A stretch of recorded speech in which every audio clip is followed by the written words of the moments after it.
Part 4 की starting में हमें स्कूल को दिखाया जाता है जहां पर गेम्स टूर्नामेंट शुरू हो गया था और सभी स्कूल के स्टूडेंट्स इस टूर्नामेंट में काफ़ी ज़्यादा एंजॉय करते हैं। कुछ स्टूडेंट इस टूर्नामेंट के गेम्स में पार्ट भी लेते हैं और अच्छे से प्ले भी करते हैं। स्कूल में हमें हारुतो को दिखाया जाता है जो कि यूको के पास आता है और वो यूको के पास आकर कहता है, अगर मैं इस गेम टूर्नामेंट में जीता तो मैं तुम्हारे पास आकर तुम्हें कुछ बताऊँगा। जिस पर यूको भी कहती है, अगर मैं भी अपने गेम्स में जीती तो मैं भी तुम्हें कुछ बताना चाहती हूँ। तभी वहाँ पर यूको की कुछ फ्रेंड्स आ जाती है जिसके साथ यूको वहाँ से चली जाती है। दूसरी तरफ हमें दिखाया जाता है यूको की टीम का बास्केटबॉल मैच चल रहा था जिसे देखने के लिए सेतोयामा भी वहाँ पर आ जाता है। नोजोमी इस टाइम पर भी अपने ग्रुप के साथ अच्छे से बास्केटबॉल नहीं खेल पा रही थी, लेकिन लास्ट टाइम पर इरिन नोजोमी को बॉल पास करती है जिसे नोजोमी ले लेती है। नोजोमी बॉल को बास्केट में डालने से पहले सेतोयामा की कही गई बातों को याद करने लगती है और वो बॉल को बास्केट में फेंकने के लिए फेंक देती है और लकीली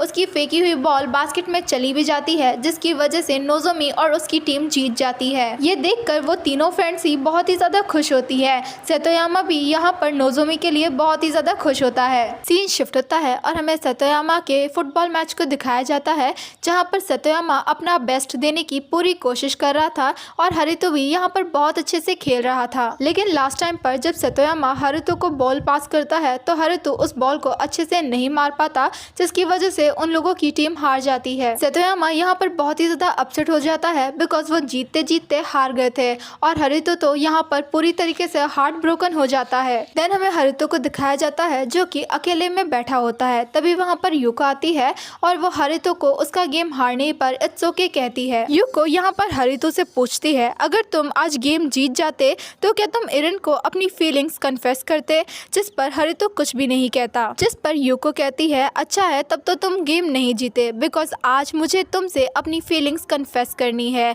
अब ये सब सुनने के बाद तो हारुतो शॉक होकर यूको को ही देख रहा था। हारुतो यूको से कहता है, मतलब कि तुम इरिन को पसंद करती हो? अब ये सब कुछ कहने के बाद तो हारुतो बहुत ही ज़्यादा अपसेट हो जाता है और वो कहता है, आज मैं कंपटीशन भी हार गया और लड़की भी मेरे हाथ से चली गई। हारुतो के मुंह से ये सब सुनकर यूको एकदम शॉक हो जाती है और वो कहती है, आखिर तुम क्या कहना चाहते हो? और वो बहुत ही ज़्यादा कंफ्यूज होने लगती है। अब यहाँ पर ये क्लियर हो जाता है कि हारुतो भी स्टार्टिंग से यूको को पसंद करता है, लेकिन यूको ने कभी भी हारुतो की फीलिंग्स को नोटिस ही नहीं किया। देन हमें यानो को दिखाया जाता है जिसकी ड्यूटी जो कि गेम्स टूर्नामेंट में थी वो ऑलमोस्ट खत्म होने वाली थी, इसीलिए नोजोमी यानो की हेल्प करने के लिए उसके पास आ जाती है और वो दोनों साथ में बैठकर बातें करने लगते हैं। यानो यहाँ पर नोजोमी से कहता है वो आजकल बहुत ही ज़्यादा चेंज हो चुकी है। जिस पर नोजोमी कहती है, तुम्हारा क्या मतलब है? जिस पर यानो उसी दिन वाली बात नोजोमी को बताता है जिस दिन उसने नोजोमी को दोबारा से अपनी गर्लफ्रेंड बनने के लिए प्रपोज किया था।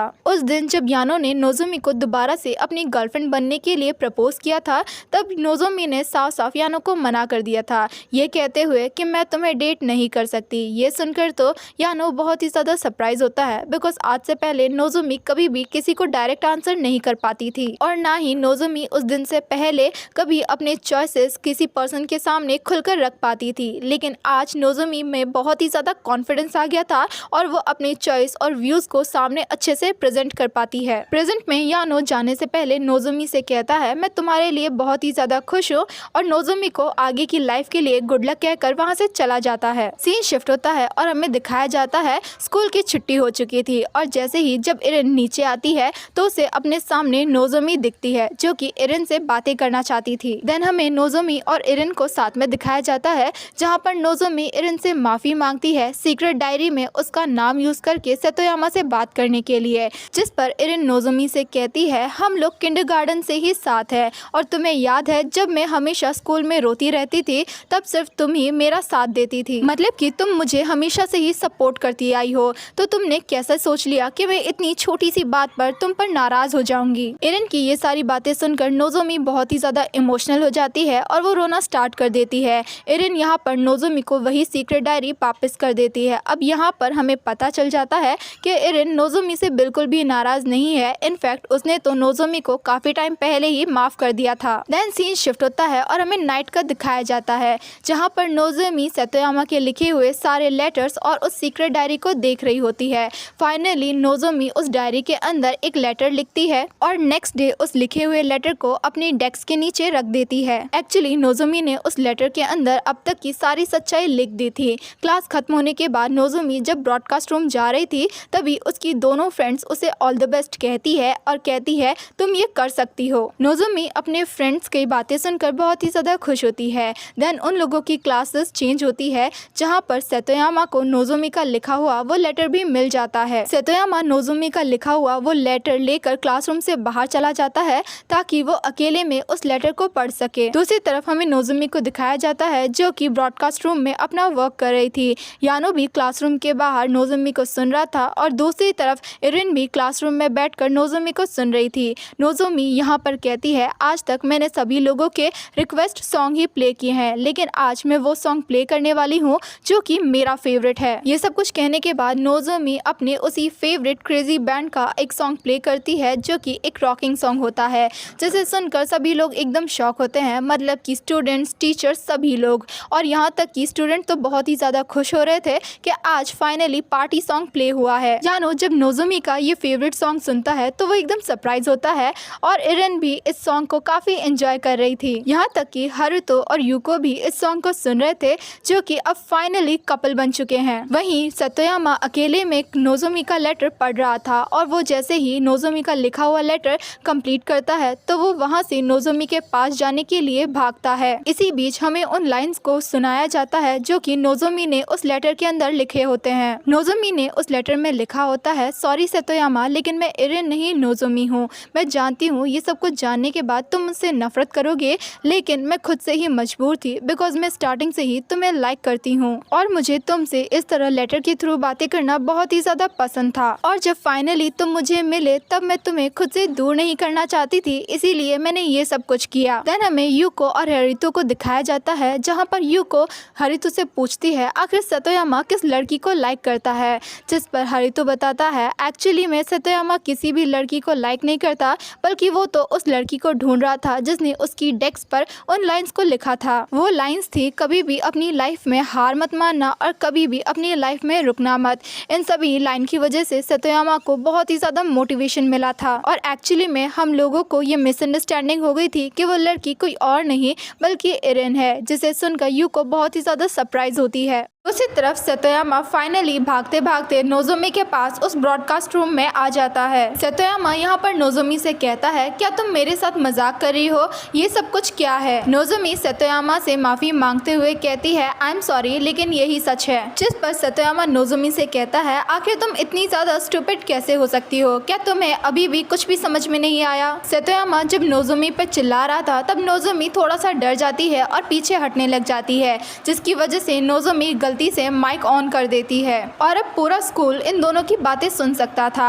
अब यहाँ पर जो स्टूडेंट है वो ये वॉइस सुनकर समझ जाते हैं ये तो सेतोयामा की वॉइस है। सभी स्टूडेंट के साथ साथ सेतोयामा और नोज़ोमी के फ्रेंड्स भी उन दोनों को सुन पा रहे थे। सेतोयामा यहाँ पर नोज़ोमी से माफ़ी मांगते हुए कहता है आई एम सॉरी इतनी सारी कन्फ्यूजन के लिए, लेकिन अब तुम पीछे होने का कैसे सोच सकती हो, मतलब कि क्या तुम अभी भी मेरी ट्रू फीलिंग्स के बारे में समझ नहीं पाई और मैं किसे लाइक करता हूँ। सेतोयामा से इतना सब कुछ सुनने के बाद भी नोज़ोमी को यहाँ पर कुछ भी समझ में नहीं आ रहा था आखिर सेतोयामा क्या कहना चाहता है, जिस पर सेतोयामा जोर से चिल्लाकर नोज़ोमी को फाइनली बता ही देता है आई लाइक यू नोज़ोमी, मैं सिर्फ तुम्हें पसंद करता हूँ ना कि किसी और को। और ये सब कुछ सुनकर तो नोज़ोमी एकदम शॉक हो जाती है। दूसरी तरफ ये सब सुनकर सारे स्टूडेंट्स काफी ज्यादा शोर मचाने लगते हैं और कहते हैं वाओ ये तो एक लव कन्फेशन है। ये सब सुनकर इरिन भी नोज़ोमी के लिए बहुत ही ज्यादा खुश होती है और हारुतो ये सब सुनने के बाद यूको को जोर जोर से आई लाइक यू कहने लगा। ब्रॉडकास्ट रूम के अंदर सेतोयामा और नोज़ोमी एक दूसरे को देखने में बिजी होते हैं,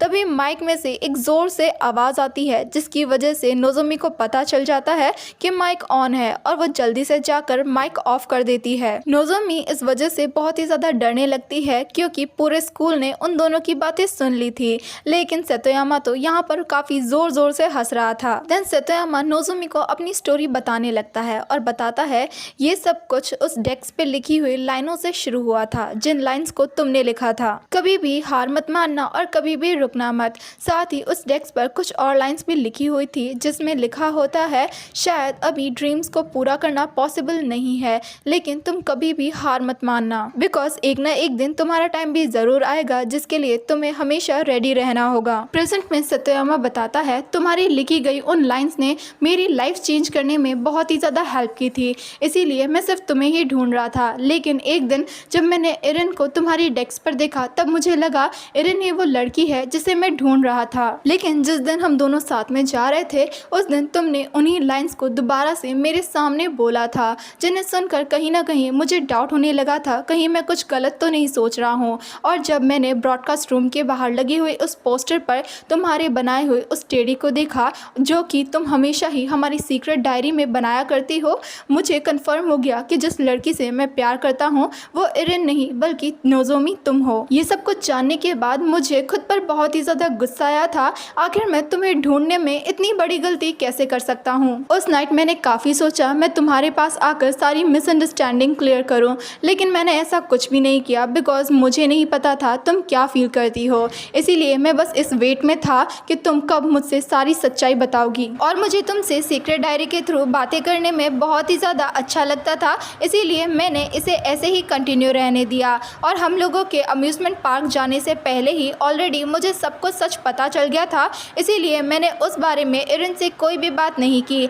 और अम्यूज़मेंट पार्क में भी मेरी नज़रें सिर्फ हमेशा ही तुम पर ही रहती थी। साथ ही मैं तुम्हारी क्लास में भी एरिन को देखने के लिए नहीं बल्कि तुम्हारी वजह से सिर्फ तुम्हें देखने के लिए आया करता था। यहाँ तक कि उस इवनिंग तुम्हें बास्केटबॉल सिखाते टाइम पर तुम्हारे क्लोज होने पर भी मैं तुम्हें अपनी फीलिंग शो कर रहा था। तुम्हें टेरेस पर ले जाकर वहाँ पर तुम्हें रिलैक्स फील करवाना भी, ये सब कुछ मैंने अपनी खुशी के लिए किया था, बिकॉज मुझे तुम्हें स्माइल करते हुए देखना बहुत अच्छा लगता है। और रही बात उस दिन उस किस की, तो वो मुझसे इसीलिए हो गई थी बिकॉज मैं तुम्हारी आंखों में अपने लिए प्यार साफ साफ देख पा रहा था, और ये सब कुछ देखने के बाद मैं खुद पर कंट्रोल नहीं कर पाया। लेकिन बाद में मुझे इस बात पर बहुत ही ज़्यादा रिग्रेट फील हुआ, आखिर मुझे ऐसा नहीं करना चाहिए। लेकिन मैं क्या करता, मैं उस टाइम पर बहुत ही ज़्यादा मजबूर था, बिकॉज हद से ज़्यादा मुश्किल होता है उस इंसान के साथ अनजान बनकर रहना जिसे आप बहुत ही ज़्यादा प्यार करते हो। प्रेजेंट में नोज़ोमी सतोयामा की ये सारी बातें सुनकर एकदम शॉक रह जाती है, बिकॉज उसे सतोयामा की ट्रू फीलिंग्स का 1% भी आइडिया नहीं था कि सतोयामा उसे लाइक करता है, इसीलिए वो हमेशा ही उसके क्लोज रहने के लिए बहाने बनाया करता था। अब सतोयामा यहाँ पर नोज़ोमी से उसके बारे में पूछता है। वो पूछता है, तुम मेरे बारे में क्या फील करती हो? अगर तुम मुझे लाइक करती हो तो प्लीज़ तुम मुझे बोलकर बताओ। सतोयामा की ये सारी बातें सुनकर नोज़ोमी पहले तो चुप रहती है, लेकिन बाद में वो ज़ोर से चिल्लाते हुए कहती है, इस बार मुझे चुप नहीं रहना है बल्कि मुझे सब सच बताना है। और यहाँ पर फाइनली नोज़ोमी भी सतोयामा को बता देती है कि वो भी उसे लाइक करती है। इनफैक्ट मैं तो तुम्हें तुमसे भी ज़्यादा लाइक करती हूँ। ये सब सुनने के बाद सतोयामा पहले स्माइल करता है, फिर बाद में सोचने लगता है नोज़ोमी कितना ज़्यादा ब्रेव और कॉन्फिडेंट बन गई है। देन वो नोज़ोमी को एक टाइटली हग करता है। सतोयामा यहाँ पर कुछ टाइम तक नोज़ोमी को बड़े प्यार से देखता है, बाद में वो नोज़ोमी को किस कर लेता है और इसी के साथ इन दोनों की स्टोरी का हैप्पी एंडिंग होता है।